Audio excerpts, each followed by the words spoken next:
The middle class mistake podcast series में आपका स्वागत है। हम लेखक संचित तक्षली की किताब the truth about investing 101 myths debunked पर एक गहरी नजर डाल रहे हैं। नमस्कार। आज हमारे सामने एक अजीब सी पहेली है। लोग अक्सर अपने परिवार की भलाई के लिए पैसे से जुड़े राज रखते हैं, लेकिन लेखक कहते हैं कि यही राज उनके परिवार को सबसे ज्यादा नुकसान पहुंचाते हैं। चलिए इस पर बात करते हैं। हाँ, और ये विरोधाभास चैप्टर 9 का एक बहुत बड़ा हिस्सा है जो लक्ष्य के बना निवेश पर है। आज हम मिथ 79 पर बात कर रहे हैं, जो कहता है परिवार को निवेश के बारे में बताने का कोई मतलब नहीं है।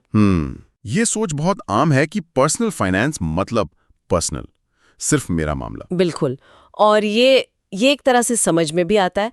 लोग सोचते हैं कि पैसों की टेंशन क्यों घर पर लाई जाए, अपने परिवार को खुश रखना चाहते हैं, भले उसके लिए थोड़ा कर्ज ही क्यों ना लेना पड़े। यही बात है। इस सोच के पीछे दो बड़े कारण हैं। पहला, जैसा आपने कहा, अपने प्रियजनों को स्ट्रेस से बचाना, और दूसरा एक डर कि अगर हमने अपनी प्लानिंग बता दी तो शायद वो हमें जोखिम भरे फैसले लेने से रोकेंगे।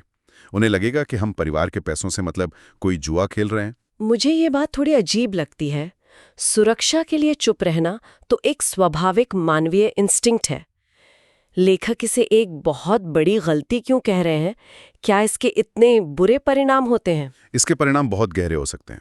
सोचिए, एक व्यक्ति क्रेडिट कार्ड के भारी कर्ज में डूबा है और अपने परिवार से छुपा रहा है। अच्छा। वो बाहर से सब ठीक दिखाता है, दोस्तों के साथ पार्टी कर रहा है, परिवार को घुमाने ले जा रहा है, लेकिन अंदर ही अंदर उसका तनाव बढ़ता जा रहा है।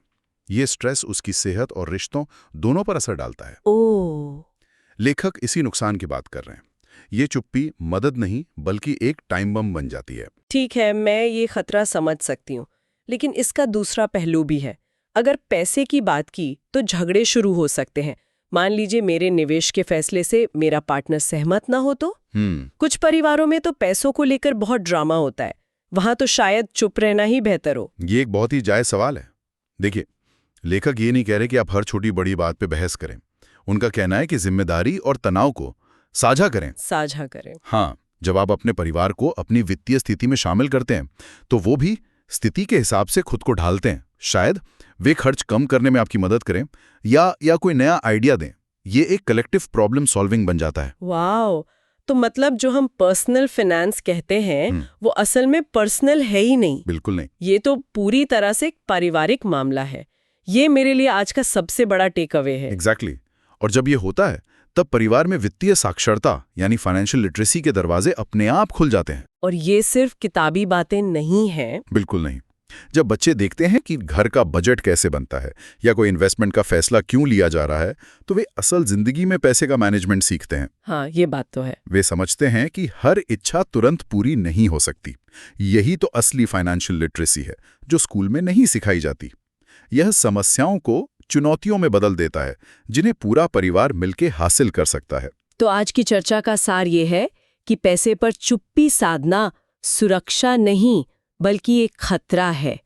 वित्तीय सफलता के लिए परिवार के साथ खुला संवाद और मिलकर फैसले लेना बेहद जरूरी है। सही कहा। अगली बार हम मिथक 80 पर चर्चा करेंगे। अगले महीने बोनस मिलेगा, उस राशि का कुछ बढ़िया रिटर्न वाली योजना में निवेश करने की योजना है। ये तो बहुत कॉमन सिचुएशन है। हाँ, तो क्या हाथ में आई अतिरिक्त आय को तुरंत एक जोखिम भरी योजना में लगा देना चाहिए? यह एक ऐसा सवाल है जिसे बहुत लोग जूझते हैं। इस पर बात करना दिलचस्प होगा। और जाने से पहले एक विचार छोड़ जाते हैं। जरा सोचिए, अगर आपके परिवार को आपकी वित्तीय योजनाओं के बारे में कुछ भी नहीं पता, तो किसी भी अप्रत्याशित घटना की स्थिति में वे आपकी मेहनत की कमाई की सुरक्षा कैसे करेंगे? फाइनेंशियल लिटरेसी की इस जर्नी में हमारे साथ बने रहने के लिए धन्यवाद। द मिडिल क्लास मिस्टेक सुनते रहिए। जय गुरुदेव।